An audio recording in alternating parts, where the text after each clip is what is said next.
Hi everyone, I'm Todd Sepulveda, the editor of Prepper Website and the host of the Prepper Website podcast.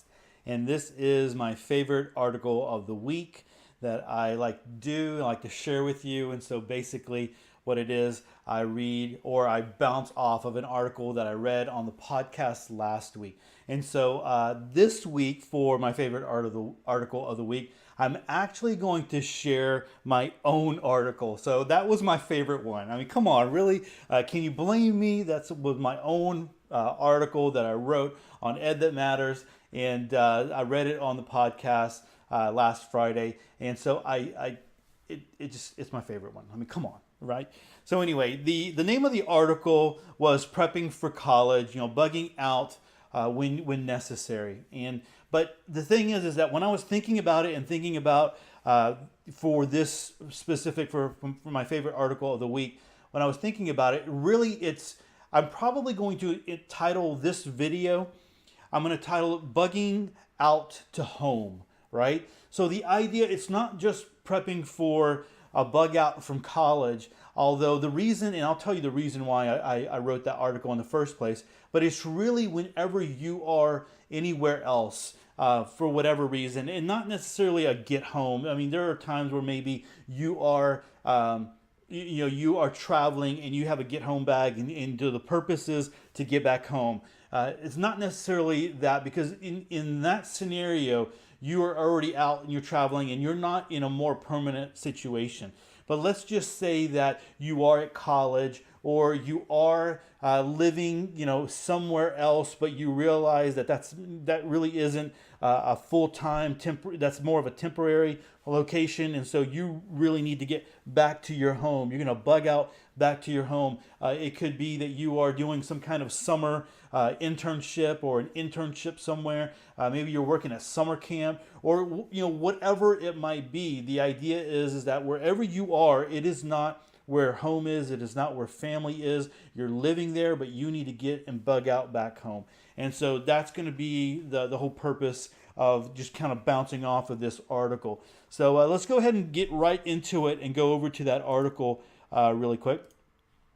So here it is over at Ed That Matters. And again, the article was "Prepping in College, Being Prepared for a College Bug Out if Necessary." And the whole reason why I talked about, or I even wrote this article, was because I received an email from a young man who was in college, and when I got that email from him, I started kind of filtering it back through my memory, because I've got two kids in college, and when my oldest was getting ready to go to college, his senior year, because he was talking about college, his friends, he was in some classes the year before with kids who were seniors, and they were going off to college, and he was still in contact with them, and now it was his senior year, and he was thinking about where he was going and all those kinds of things. And one of the things that I was thinking about, that was always in the back of my mind is, what's going to happen to him if he is somewhere else, depending on where he goes to college, and the poop hits the fan and he needs to get back to us. And if it's one of those really big ones, if we're bugging out, we know where we're going and he knows where we're going, but can he get to that place, or can he get to us in that situation? So it was something that I was processing and thinking about. And luckily, I didn't have to worry about that, because he decided to go to a local community college and then transferred to the local college here in the Houston area. But it was something that I had thought about. And so when this college student emailed me, all those kind of thoughts started flooding back to me. And, he gave me a little bit of insight. Actually, I want to read that really quick. So let's go back to the article. He said this: "I recently began prepping as I find it fun and thought-provoking, as well as practical. I have been reading some articles from your website and have been listening to your podcast daily." Hey, thank you for that. First, I would like to thank you for putting time and effort into these tasks to help others become more prepared for when SHTF. I also was wondering if you could point me in a good direction to continue prepping. I am a college student and don't have many funds available, but did put some money into a basic bug out bag. Besides improving my bug out bag, I'm not sure what my next steps should be. I'm living in a dorm over an hour from my house, so stockpiling food or water is not practical. I didn't know if you had any suggestions as to how I could best prepare while living on campus. Any thoughts are welcome. All right, so I did definitely write back to him and give him some ideas, and then I wrote the article, and so I wanted to elaborate on some of these things. So here's the deal. Being that he's an hour away, I wasn't sure if that meant, he didn't tell me if that meant an hour by car or by vehicle, or an hour walking. Those are two different things there, definitely. But very, very doable. Even if it's an hour by car, you're still able to make that in a couple of hours walking, or a couple of, at least, a day walking if you walk nonstop. So my recommendations was to have the bug out bag, and the bug out bag would be specific to bugging out for an hour away. So in his situation, I would have some snacks that you can eat on the way as you're walking, as you're going. You need to have a comfortable bag. Some snacks that you could eat, definitely some water bottles that you need to have, and some means to defense. You probably want to have like a poncho or something like that if it's raining. But the idea is that you're going to get home pretty quickly. When we talk about bug out bags, people tend to think going out to the woods and surviving out there for days. This college student, is going to be at home pretty quick. So that's kind of where you would go from there. The other thing was, think about your seasonal, the season that you're in. So just like anybody else prepares a bug out bag, you need to go ahead and go through that and trade out. So if it's wintertime, go ahead and put some winter clothes in there. If it's summertime, put some summer clothes in there. You might want to have, some nice socks, some good walking shoes, whatever, all those kinds of things in preparation if that ever is the case. And then you want to kind of put that in a closet or underneath your bed in the dorm or whatever. And so the same thing applies if you're bugging out from wherever else you're bugging out to get home. You've got to think about all those kinds of things. Now, if you are bugging out and it's further, let's just say you've got a long ways to go. Now you need to consider that. I think every bug out bag or every kit should have, and I included this in the article, should have some kind of way to make a shelter, even if that's a big contractor's bag, heavy duty trash bag. I think that would be suffice. If you're not wanting to put something more robust and substantial in there. But I think every bug out bag should have a way to make shelter. You should have definitely a way to make fire, a way to filter water, and a cutting tool, right? A knife. And so you should have a knife anyway. You probably would have that anyway. So anyway, I think though any kit has to have that, should have that regardless. Not that you're going to use it, but in the back of my mind, I think it's always better safe than sorry. Now, the situation, if you are going further, if you are traveling further, now the snacks and the water, you can carry so much water before it gets really, really heavy, and you can carry snacks and those kinds of things. The best advice when people are talking about bugging out and getting to another location, where you're going. You're not just kind of like going out into the woods and hanging out, is to have that food that you can just kind of eat while you're walking, right? And so if you need to, camp out for the night or whatever, it's just a very primitive shelter to so you're not in the elements and you stay warm and safe and all that kind of stuff. But the idea is to get moving and get to your place quick, right? You're not going out to the woods and camping. You're not doing the whole bushcraft thing. You got to get to your place. But if you're moving from one place to another place, if you're bugging out, let's say your college, your university, or wherever you are, you're interning, summer camp, whatever, is really far away, then you need to take that into consideration as well. And of course, all the clothes and all those kinds of things. But then you're really, really looking at shelter. You're really looking at having a good fire kit. You're really looking at having a good way to, probably multiple ways, to filter water, right? Filter and purify water. And definitely a good cutting tool. You definitely need all those. But the other thing was the food. And one of the things that you probably would add, other than just the regular snacks that you can eat, is you might at some point need to go ahead and stop and make something. So dehydrated food, maybe some Mountain House pouches that you can put in there. They're very light, but they would provide that nourishment. Another idea are the survival tabs, and I linked to those in the article. I have never eaten them myself, but I was reading some of the reviews, and it kind of really grabbed my attention. I really never looked at them too closely, but people were on their reviews were saying that they tried them for multiple days, and of course they didn't give you like that full feeling that like, hey, I just ate a great meal, or I just did a great cookout meal, or anything like that. But everybody always said that they weren't hungry, that they weren't starving, and so they might not taste the best or whatever, but they're going to give you minerals and nutrients and vitamins and things that you need to kind of keep going. So you might want to look into that. Again, I think you eat them like every so many hours at a time, so that it continues giving you that the nutrients that you need to keep moving, and the energy that you need to keep moving. So that might be something, if you are bugging out and you know that it might take you a couple of days to get where you need to be, or even further, then you might want to add that into your bug out bag, or your bug out bag to get home, right? So that it can suffice for the food.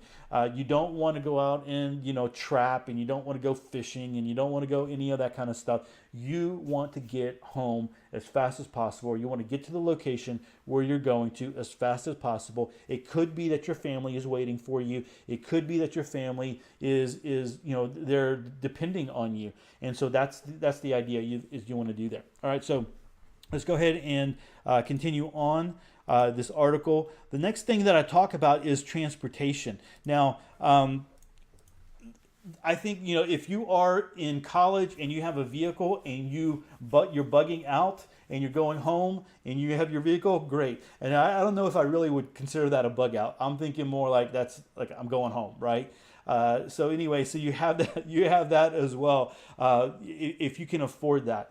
If you are one of those people that are staying aware of what's going on, and you see that things are happening and you're a little worried about what's happening, and you hear about things going on in other parts of the country, other parts of the world, you might, if you can, get ahead of the game. And if you're far enough away that you need to be on a plane, then you can get a plane ticket and go. That might be one of the preps that you have, is you save up enough money to be able to buy a ticket at the spur of the moment to get on the bus or get on a plane and fly home. So that might be one of your preps. To have that kind of money laying around, and that you don't get into partying or doing some stupid stuff like that you have that. But so a couple of different things. So you have that transportation. If you have vehicles home to be able to do that, fine. You want to get in that. If not, you need to really stay aware. But let's just say the poop hits the fan and it just boom, it happens so fast, and you didn't get ahead of it, and all of a sudden there's some things are crazy out there, but you still need to get home. Well, I recommend a bike. A bicycle is not, or like a mountain bike or something, is not something that would be out of the ordinary in college. They're all over the place, right? And so my recommendation is if you're in a place where everyone has bicycles and you can lock it up and you know that no one's going to really jack with it, you can get bicycles cheap. You can go buy a brand new one, but you can go to a pawn shop, garage sales, Craigslist. You can always find a decent bike. Don't go buy the top of the line, whatever, something that's going to get you around, but that is reliable, right? So you can always kind of get and use that bike to go home. Like this person said that they were an hour away. And so if you're on a bike, and it might take you 2 or 3 hours to get home, but you're going to get home pretty quick if you are on a bike. And so that's one thing I would always, if you're going to do a bicycle, you want to have some extra, you want to have some bike tools. You want to have some extra tubes. They do make tubes that don't flatten out anymore, right? Or that are puncture resistant. And so you might want to look into those types of things, if that's something that you're really, really concerned about. The other thing is that I've looked into before in the past, foldable bikes. So if you're in a situation where, I'm afraid that my bike is going to get stolen, I leave it out there, those kinds of things. They have these nice bikes that will carry a grown man with a decent weight, some even up to 250 pounds, but they fold up really nice and you can put it right underneath your bed. And they're not very expensive. I think for like $300 you can get one of these bikes. So can you imagine if you needed to get home and you needed to get moving quick, you pull that bike out, you got your bug out bag, you strap the bug out bag on, and you unfold the bike and you get moving, right? And you can do that really, really quick. So there are foldable bikes out there. You can go to Amazon, very, very easily find one. So that's your transportation there. All right, continuing on. I think it's real important to, I'm going to talk about routes home and then defense here. I think it's very, very important to know how you're going. So in multiple ways on how to get home. If you feel like you're ahead of the game and you can get home quickly and safely on your main route, fine, go do that. But it's always a good idea to look at Google Maps. And Google Maps kind of makes it pretty easy for you, right? You can put in some addresses and it'll give you a route. Sometimes it'll give you alternate routes. If you feel like you need to go around a city or you can give it a directions to here, and then so I want to go to this city, I'm going around this area here, so I'm going here and then I'm going to go here, and so it'll give you the fastest route to do that. And so you can plan out a couple of routes, and then the thing that you want to do, unless you're flying, right, but if you are driving or you think you're going to be possibly bugging out on a bike or even walking, then what you want to do is on those trips home for Christmas break, or you go home on the weekends, or whatever you're going to do, then take those routes every once in a while to see what they're like. And you're looking for, at that time, you're looking for areas of concern, like, am I going through a shady part of town? Then if I'm going through a shady part of town here, if the poop hits the fan, I don't want to be going that way. Am I going through an area over here that it looks like it might get bogged down? If I'm in a vehicle, then I don't want to go that route, And so you're going and you're looking for those kinds of things. The other thing you're doing is you're making sure that you're looking for resources that you could use on the way home. So if you needed to get some more water, is there a river? Is there a lake? Is there a stream? Is there a pond where I can get some more water? Is there maybe a business, if I had one of those 4-way keys, if I could get some water from the faucet or something along those lines. And so you're keeping that in mind. The other thing is, and I showed that there was defense, right? Here in Texas, you can conceal carry on campuses, and to a certain point, colleges can put some restrictions on that if they want to. I know that was a big deal, and there's a lot of other states as well. Actually, let me go ahead and go back there because that might be of interest to some of you here. Some of the states where that you can conceal carry are Arkansas, Colorado, Georgia, Idaho, Kansas, Mississippi, Oregon, Tennessee, Utah, and Wisconsin, besides Texas. And you can go to this source right here, and we'll give you a little bit more information there. But if you can conceal carry, go ahead and do that. If you're in a state that allows you to, I think that would be a great benefit. If not, you might want to have some pepper spray. If in not that, maybe a baton that extends. You can get those at some of the sporting goods stores. I know here in Texas we have Academy, and I found one of those batons made by Smith & Wesson, at Academy. And so I don't know if that might be something you want to carry or not, but it is a metal baton that would do some damage if it needed if you needed to wield it. Pepper spray. There's pepper spray out there where you can buy, it looks like it's 2 bottles, and one is a practice one. So one is the real one, you don't want to use that one. One is a practice one where it has the same feel and same shape and all of that as the real one. And so the real one might be black and this one might be red or something along those lines. But you can practice deploying it and see how long it takes you to deploy it and how far the stream is. So it gives you an idea of how far it would go. And then pepper spray supposedly has an expiration, like they recommend that you switch it out every year. And so I don't know if it's the spray that goes bad or so I'm not sure about that. I haven't looked into it that much, but you might want to consider that as well. So there are those, and I'd link to one of those in the article that you can buy, the practice one and then the real one. But a means of defense might definitely be necessary. All right, continuing on. Information, I think, is very, very important. I think that's going to be one of those things. And the thing, when you're in college, you're not always paying attention to what's going on. Now, you might be on your phone, you might be on social media, you'll be on all those kinds of things. So hopefully, social media now, things travel pretty quickly. I was on Facebook the other day, and I saw the news of a school shooting, right? And that was the first time I had seen it. And so it's very possible that people would be sharing things quickly, as opposed to in the past where you would just have to, be on the television, the news, right? But one of the things where news travels very, very quickly is Twitter.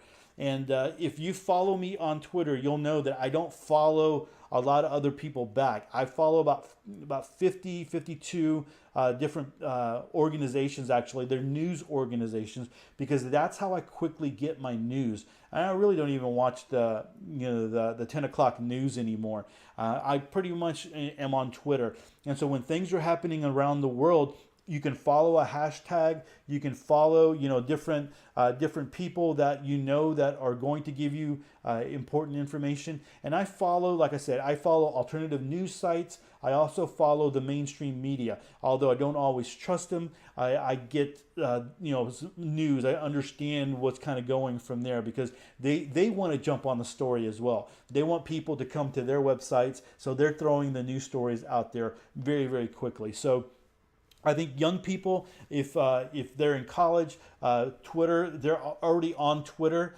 The thing is, who are they following? That's it. I would be following some really good news organizations. So when the poop hits the fan, if I needed to, I can just kind of scroll. Even when I'm waiting in line, or I'm wherever I'm at, if I can blow 15, 20 seconds, really, I can pull up my Twitter app, and I can scroll through it really quickly to see if there's anything important going on. And if not, okay, fine. And so that's a really quick way of doing that. Other things that you might want to do is maybe one of those crank type of radios, where you have the solar charger, and you have the battery charger, and you have the flashlight, and you have the radio, and you have all those kinds of things. Those might be really good. In the Bugout bag, after I said that about the radio, the Bugout bag for a college student, for bugging back home, I did say that you probably should have a battery charger and it's charged up, just in case the phone system is working. I think that would be very beneficial. So anyway, that's back to the Bugout bag. But for the news, I think that would be important. And then you could do, if you were one of those that were really concerned about EMPs, and you thought a possible Faraday cage, making one would cause you to there's a lot of talk out there that even the small Faraday cages aren't going to work. No Faraday cages would really work. But anyway, you could get a small ham radio, like a Baofeng, that's really cheap, $35 to $50, if you wanted to do something like that, and if you needed it. And then you could, using the Chirp software, you can program it to dial into the various local police, fire department, EMS, and NOAA, and then all those different organizations, so that you would have information that way. So that is a possible thing to do. But I think having information would be very, very important. So I think that's it, guys. I just kind of closed it out after that. For parents or even grandparents who have kids going off to college, that's and they're preppers, and they look at the world and they know that things are kind of scary. And it's like, what, you want them to be prepared. So you might, as a parent or as a grandparent, invest a little bit of money into giving them some of these things so that they have these resources, maybe sitting down and talking with them and giving them an idea, like, hey, if something happens, this is what I need you to do. This is what you need to do. And, maybe revisiting that every so often with them, so that they're very familiar with it. So when they don't get into a situation where they panic and they lose track of whatever they're supposed to be doing. Another thing is, if there are people in in that college that lived in the same city, and you felt like they were trustworthy. Maybe they could link up and in ways to get home. So that might be a possibility and something to look into. But anyway, I think all of this stuff is valuable, not just for college students who are bugging out to get home, but again, like I said, you're bugging out from summer camp, you're bugging out from being an intern somewhere and you're going somewhere else, you're bugging out from wherever you're temporary, in a certain situation, you're a missionary, or whatever it might be. You're just at a place where it's a little bit more. You're not traveling. You're living there, but it's not permanent. It's not home, and you're trying to get home. You're bugging out to home. So anyway, I think that's would be beneficial. So hey guys, I appreciate your comments and leaving me any comments. I'll come back and answer those as I can. But give me a little bit of feedback on it. I think some of this stuff is really good stuff that people can apply, especially if you're a parent or a grandparent and you have you're a child going to college, and that might help to alleviate some fears for you. All right, guys, that's it. Hey, don't forget to come over to prepperwebsite.com, get the best of preparedness, bushcraft, alternative news, survival, all kinds of homesteading, all kinds of good articles out there every single day. And don't forget to hit me up on the Prepper Website podcast. We have episodes 5 days a week. Really enjoying doing that and really enjoy connecting with listeners out there. You can always hit me up on Facebook, Twitter, or Instagram. All right, guys, that's it for my favorite article of the week. With that, y'all have a great week. Peace.